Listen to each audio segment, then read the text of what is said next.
Jānim Stradinam.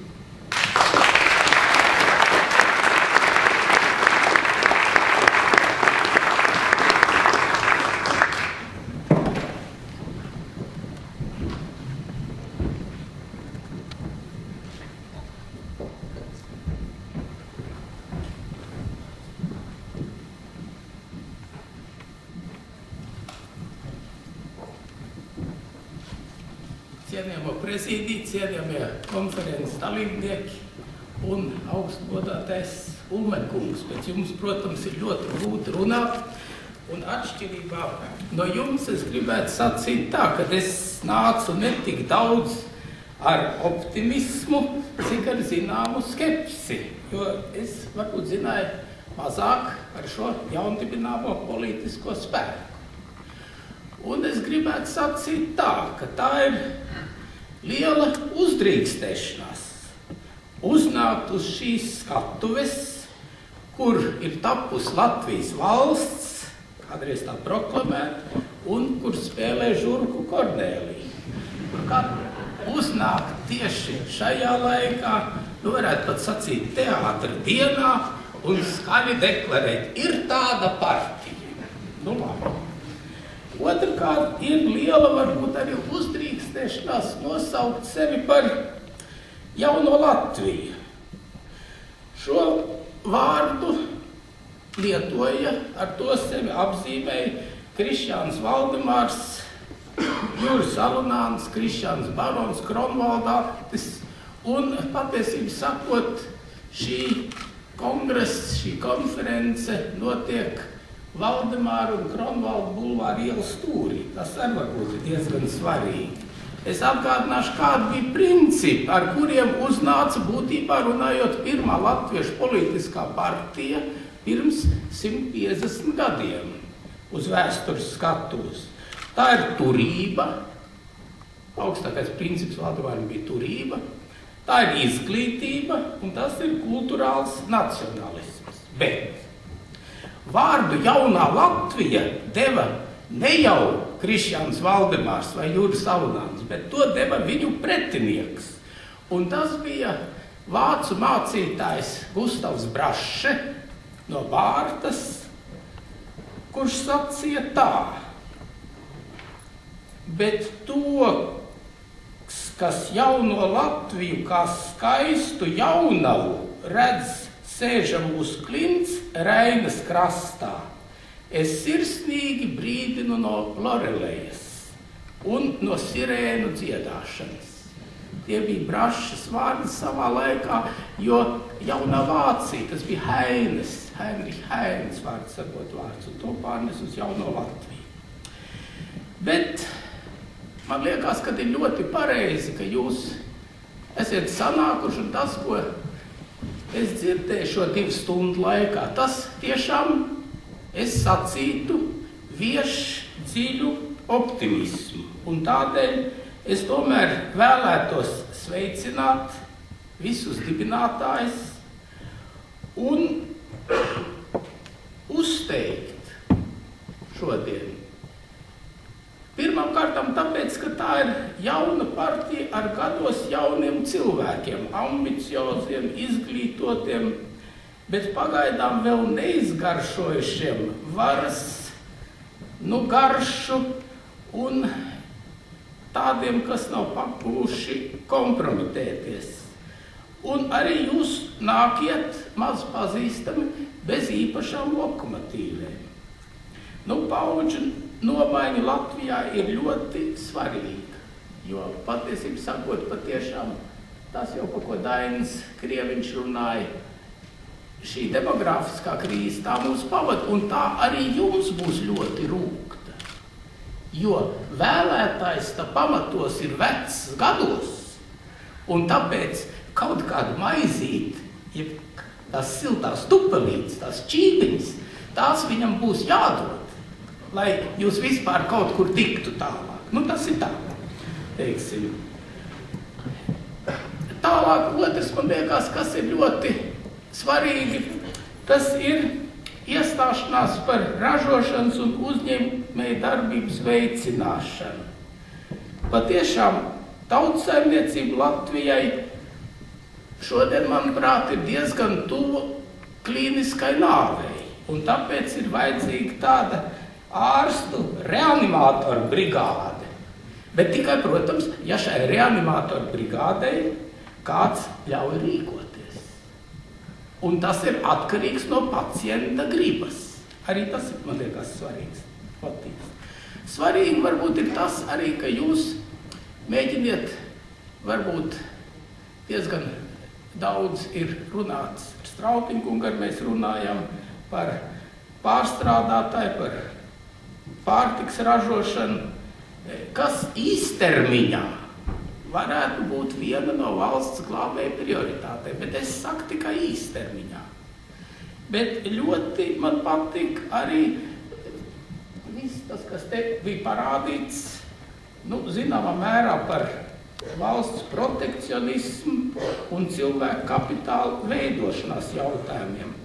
Jo Augšas pašreiz runā, un Godmanis runāja, un Dombrovskis runāja par izdevumu samazināšanu, izdevumu nogriešanu, bet mazāk ir runāts tiešām par tiem ieņēmumiem, par to, kā tad mēs nostāsimies uz kājām, kā mēs atdosim tos parādus, un kā mēs panāksim kaut vai to, lai nākamo gadu Latvijai nebūtu jāņem aizdevums. Jo pēc pāris gadiem jau aizdevumu mums patiesību sakot neviens nedos. Vai arī mēs tad nokļūsim pilnīgi Latvijas-Amerikas trešās pasaules valsts statusās.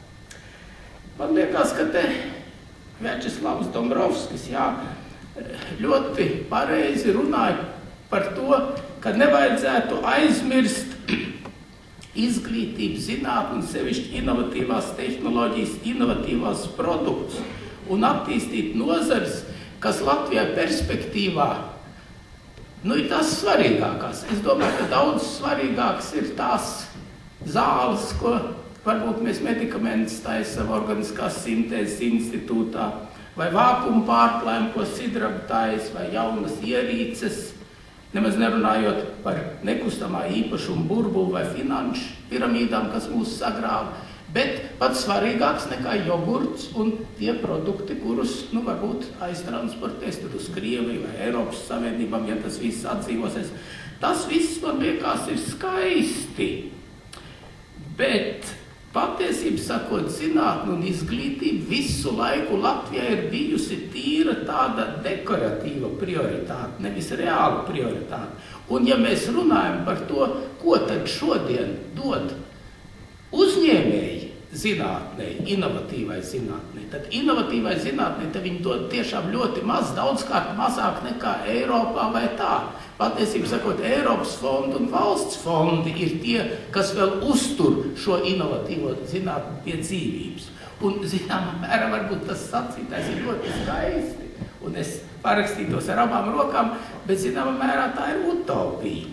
Bet tomēr es gribētu sacīt, ka šīs dienas utopija ir rītdienas realitāte, un varbūt tiešām ir, jāsapņo arī par to. Varbūt es pārāk maz pazīstu te pulcētos cilvēkus, un esmu arī citā vecuma grupā ar tām čībiņām, un arī tās programmātiskās iestrādes, un tā ekonomika man galviņā ir tāda pavāja, bet katrā ziņā tik daudz es saprotu, ka no pareizas politikas ir atkarīga saimnieciskā nākotne. Atcisušu saimniecību var sasildīt, bet var arī sasaldēt un iesaldēt uz gadiem. Kas vēl man patika partijas programmā, ko es dzirdēju? Tur ir tāda liberāls un sociāls nostādnes reizē. Tur ir nacionāla tolerance, cenšanās vienot visu sabiedrību, veiksmīgos un mazāk veiksmīgos, latviešus un nelatviešus, pat pilsoņus un nepilsoņus, kas skaitās tā kā drusku tabū tēma, teiksim. Tagad jautājums ir tāds, cik šīs pretējās tendences ir savienojamas un cik lielā mērā pašreiz Latvijai vispār ir augsne šādām sociāli liberālām, centristiskām vērtībām, vai tā ir sagatavota. Un man liekas, viens no šādas potenciālas partijas uzdevumiem būtībā ir mainīt un pārlaust psiholoģiju nācijā, kas ir vecu cilvēku psiholoģija, un invalīdu namos un nabadzīgos pensionāru mājokļos. Jūs šo psiholoģiju pilnīgi nepārlauzīsiet, jo viņa jau ir visus 18 gadus tāda veidota, un pat agrāk. Pat tā ir mantojums no padomju laikiem. Tāpēc tas ir ļoti, ļoti grūts jautājums. Bet tas ir viens no pamatjautājumiem, kas man liekas ir jādara. Jāsalauž Latvijas provinciālisms. Kamēr Latvijā dominēs provinciāla domāšana, tikmēr nekāda izlaušanās Eiropas virsotnēs, diemžēl, nebūs. Un tas ir pamatjautājums. Tā. Tālāk, vai var startēt bez spēcīgām lokomotīviem, bez uzbāzīgas reklāmas, bez populismu, vai var pārvarēt Latvijai tik tradicionālo bezgaumīgo partiju un politikas virtuvi? Jā, var tas ir. Bet līdz ar to šim lokomotīviem jānāk gan no te sēdošiem, gan no zālē sēdošiem, jāpiedalās visādās domburu diskusijās, visādās radio diskusijās, un jāparāda, ka jūs esat gudrāki un kaut kādā veidā pārāki par tiem, kas vada mūs pašlaik. Jo idejas jau gluži jaunas nav. Visas tās idejas, tā sakot, mēs kaut kur varam izlasīt. Viņas tikai koncentrētā veidā pašreiz ir izliktas un izklāstītas. Vispirms es novēlētu jaunajai partijai neatkarību. Arī neatkarību no oligārhiem. Bet novēlētu tai stabilu atbalstītāju loku, stabilu vēlētāju loku. Pārdomāts princips un beidzot es novēlētu veiksmi. Veiksmi bez populisma, bet tādu veiksmi, kura vai nu nāk vai nenāk. Tas ir liels jautājums, to nevar paredzēt, nevar prognozēt, bet cerēsim tomēr par to veiksmi. Un tomēr jūs esat vieni no tiem, kas sabiedrībai dod cerības. Kaut vai jūsu jaunības dēļ, kaut arī jaunība ir trūkums, kas ātri pāriet. Bet es gribētu tomēr, lai sabiedrība nepieviltos savās cerībās un lai nebūtu jādungo Friča vārdas, elēdiskais pantiņš, daudz tumaini solīņi, maz tomēr nevi, vai nav vienalga man, raidaidā. Lūk, tas, lai nav vienalga man, tas ir tas, kas mūsu sabiedrībā ir jāpārvar, jo ļoti daudz ir to vienaldzīgo. Tātad optimismu, augšā galvas, labas cerības un lai viss jums būtu labi. Paldies!